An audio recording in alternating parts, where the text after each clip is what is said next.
ആരാടാ ഇന്നെ പെങ്ങളെ സ്നേഹിക്കുന്നു എന്ന് പറഞ്ഞവൻ? ദേ അടുത്തത്. പറയടാ, ആരാടാ ഈ വർക്കിയുടെ പെങ്ങളെ സ്നേഹിക്കുന്നു എന്ന് പറഞ്ഞവൻ? ഞങ്ങളാടാ. എന്റെ അമ്മേ, അവന്മാരല്ല, മിനിയെ സ്നേഹിക്കുന്നു എന്ന് പറഞ്ഞ ഞാനാ. തെറ്റായി പോയെന്നറിയാം. അതിനെവിടെയും വന്ന് മാപ്പി ചോദിക്കാം. അതല്ല പ്രശ്നം ഉണ്ടാക്കാനാണ് ഉദ്ദേശമെങ്കിൽ പറഞ്ഞത് ഇനിയും പറയും.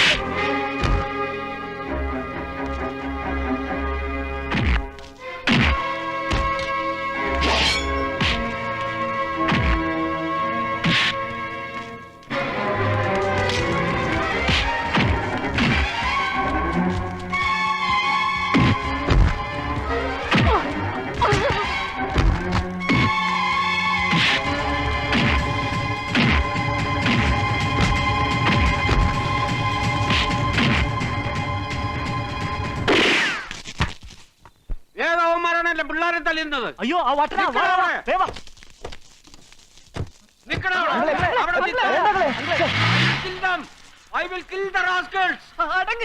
അടങ്ങ്, അവന്മാര് പോയല്ലോ, പിന്നെന്താ? പോയാലെന്താണോ അവരെല്ലാം കൂടെ നിങ്ങളെ തല്ലിയില്ലേ? അതിന് അങ്കിൾ എന്താ അബദ്ധമായി കാണിച്ചത്? വെടി എങ്ങനെ അവന്മാർക്കിട്ട് കൊണ്ടിരുന്നെങ്കിൽ കൊലപാതക കുറ്റമായനല്ലോ. ആയാലെന്താ?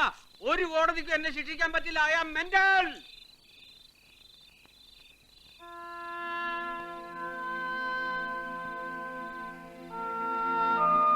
മരുന്ന് വെക്കണം എല്ലാ സ്ഥലത്തും, കേട്ടോ? അത് കഴിഞ്ഞ് വന്നാ മതി. പൈസ ഞാൻ തരും. എന്നാ വേഗം പോയി ഡോക്ടറെ കണ്ടിട്ട് വാ.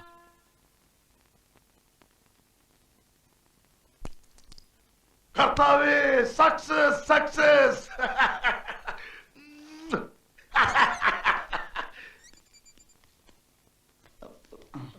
എന്താ ആക്സിഡന്റ് പറ്റാണോ? പിന്നെ കുറെ പേരുകൂടി തല്ലിയതാ. കർത്താവേ, ഇതെന്ത് കഷ്ടമായി പോയി. ഏത് പുല്ലന്മാരായി ചെയ്തത്? മനുഷ്യന്മാർക്ക് ആർക്കെങ്കിലും തല്ലാൻ പറ്റൂ? കണ്ണിച്ചോളില്ലാത്ത കശ്മലന്മാര്, ദ്രോഹികള്. നോക്കട്ടെ. ആ ആ, മരുന്ന് മാത്രം വെച്ചാ പോരാ, ഇഞ്ചക്ഷൻ എടുക്കണം, ഇഞ്ചക്ഷൻ. ഏതായാലും നിങ്ങള് ഭാഗ്യവാന്മാരാ. ഞാൻ ഇപ്പൊ കണ്ടുപിടിച്ചതേ ഉള്ളൂ ഒരു പരീക്ഷണ മരുന്ന്. ഏത് മുറിവും ഒരു ഞൊടി ഇടയ്ക്കുള്ളിൽ മാറും. കാല് കേട്ട്. ആ, ഒരല്പം നീറ്റലുണ്ടാവും, സാരമില്ല.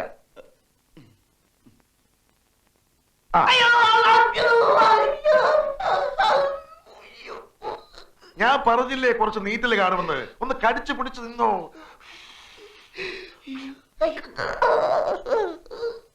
ആ, സത്യത്തിൽ എന്താ സംഭവിച്ചേ?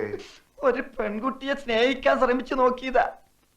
ആദ്യം അവളുടെ ഏട്ടൻ ഒരു ഇൻസ്പെക്ടർ, എന്തായാലും അവന്റെ പേര് ഈയോ. ആ ഈയോ ആണെങ്കിലും ചെമ്പാണെങ്കിലും അവൻ കുറെ തല്ലി. അത് കഴിഞ്ഞ് അവളുടെ വേറൊരു ചേട്ടൻ ഒരു പെറുക്കിയല്ല വർക്കി, അവനും ഗുണ്ടകളും കൂടി തല്ലി. അവർക്കിട്ട് ഞങ്ങളും ശരിക്കും കൊടുത്തു.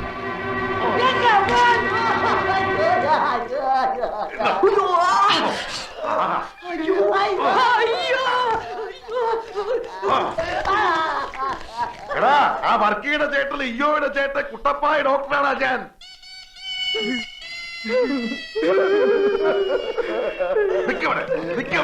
നിനക്കൊക്കെ പോകുന്ന പാടത്തിനെ കാണിക്കാൻ എങ്ങനെ വിടണ്ടേ? പോകട്ടെ, അന്തരാളെ പോയതിന്റെ ഒക്കെ. നെല്ലിന് തളിക്കാൻ വെച്ചേതോ പൊനാങ്കിലെ മരുന്നെടുത്ത് അവൻ ഒഴിച്ചതെന്നാ തോന്നണ. എന്തൊരു നീറ്റല്. എവിടുന്ന് കിട്ടിയടാ നിനക്ക് അവളെ? ചെല്ലുന്നിടത്തൊക്കെ അവിടെ ചേട്ടന്മാരാണല്ലോ. വേണ്ട, ഇനി പണി വേണ്ട, വിട്ടേര്. അവളവിടെ പാട്ടിന് വിട്ടേര്. ആഹാ, ഇത്രയൊക്കെ ഇടിയും കൊണ്ട് നീറ്റിൽ സഹിച്ചിട്ട് അവന്മാരെ വെറുതെ വിടാനാ? അവന്മാർക്ക് എന്തെങ്കിലും പണി കൊടുക്കണം. അങ്ങനെ കൊടുക്കുകയാണെങ്കിൽ ആദ്യം ഇൻസ്പെക്ടറില്ലേ, അയാളെ പേരെന്താ? അയ്യോ, അതെ, ഇയ്യോ. അയാൾക്കിട്ട് കൊടുക്കണം. അയാളായിരുന്നല്ലോ ഉദ്ഘാടനം. അതിനെനിക്കൊരു ബുദ്ധി തോന്നുന്നു. ഒരു മാൻ മിസ്സിംഗ് കളി. നമ്മുടെ ഈ രാധുവിനെ കാണുന്നില്ല എന്ന് പറഞ്ഞൊരു വിരട്ട്, അതിലയാൾ കൊടുക്കും. അയാളെ കൊടുക്കാൻ എന്തിനും ഞാൻ റെഡി. നീ എന്ത് പറയുന്നു? നിങ്ങൾക്ക് ഇഷ്ടമുള്ളതൊക്കെ ചെയ്തോ, ഞാനും ഉണ്ട് കൂടെ. പക്ഷേ മിനിയെ എനിക്ക് വേണം. ശരിയാ, അവളെ സ്നേഹിക്കുന്നു പറഞ്ഞതിനാണല്ലോ നമുക്ക് ഇടിയൊക്കെ കിട്ടിയത്. ഇനി അവളെ സ്നേഹിക്കുകയും വേണം, അവളെ കൊണ്ട് സ്നേഹിപ്പിക്കുകയും വേണം. നിനക്കതിന് കഴിയോ? കഴിയും. എന്നാ നീ നിന്റെ വഴി നോക്കിക്കോ. മിനിയെ നിനക്ക് കിട്ടാനായി എന്തും ചെയ്യാൻ ഞാൻ റെഡി. ചാകാൻ വരെ ഞാനും റെഡി. എങ്കിൽ പിന്നെ അവൾ എന്റേതായിരിക്കും.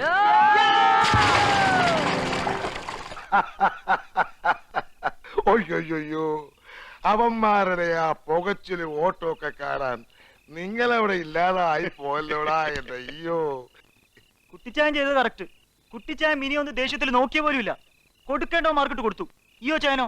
അവന്മാർക്കിട്ട് ഞാൻ കൊടുത്തല്ലോ. എന്നാലും നമ്മുടെ പെങ്ങളെ തല്ലാൻ പോയില്ലേ? എടാ അയ്യോതെ, മരിക്കാൻ നേരത്ത് നമ്മുടെ അപ്പം പറഞ്ഞ് നീ മറന്നോടാ. എന്റെ രാജകുമാരിയാണ് അവള്. അവളെ നിങ്ങളും രാജകുമാരിയെ പോലെ തന്നെ നോക്കിക്കോണമെന്ന് പറഞ്ഞ് നീ മറന്നോടാ. അയ്യോ, അതിന് നീ എന്തിനാടാ കരയുന്നത് പുല്ലേ? അവളെ വിളിച്ചൊന്ന് മാപ്പ് പറഞ്ഞാ പോരെ? ഞാൻ പറയും. അത്രേ ഉള്ളൂ കാര്യം. ഞാൻ വിളിക്കാം. എടി മിനിയേ.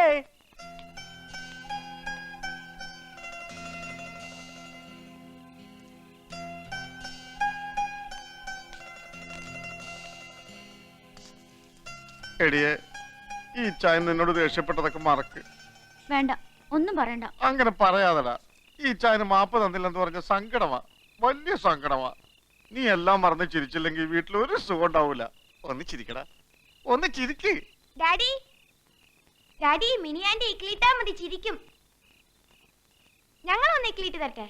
എന്തിട്ടെങ്കിലും ഒന്ന് ചിരിപ്പിച്ചതാടാ. വാടാ.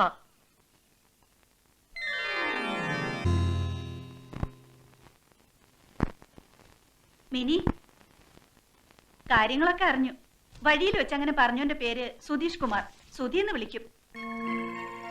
ആളങ്ങനത്തോനാണെങ്കിലും എംകോമിന് ഫസ്റ്റ് ക്ലാസ്സാ. ഇപ്പൊ MBAക്ക് പഠിക്കുന്നു.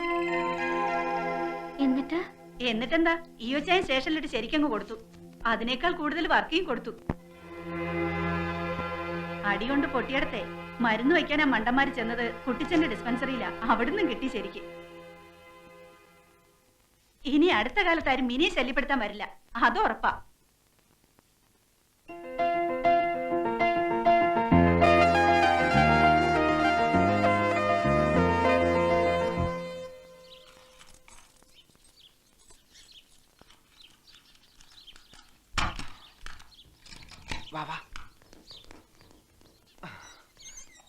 ഇനി ഒരു അറേഞ്ച്മെന്റ് ഉണ്ടാകുന്നത് വരെ ഇവിടെയാണ് നിന്റെ താമസം. കൂടി വന്ന 2 days. എവിടെ? ലോഡ്ജ് ഉടമയും ജീവനക്കാരും ഒന്നും അറിയാതെ സൂക്ഷിച്ചോളണം. ഒന്ന് പിടിച്ചേ. ഭക്ഷണവും വെള്ളമൊക്കെ ഞങ്ങൾ സമയാസമയങ്ങളിൽ എത്തിച്ചോളാം.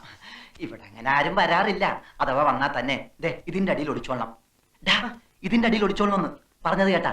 ഞങ്ങൾ പോകട്ടെ, വാ. അച്ഛനെ അധികം സങ്കടപ്പെടുത്തുകയും ചെയ്യരുത്. രാധു, എടാ സൂക്ഷിച്ചോണേ. എന്ത്? ചുമ്മാ പേടിപ്പിക്കാതെ പോടാ. വരട്ടടാ.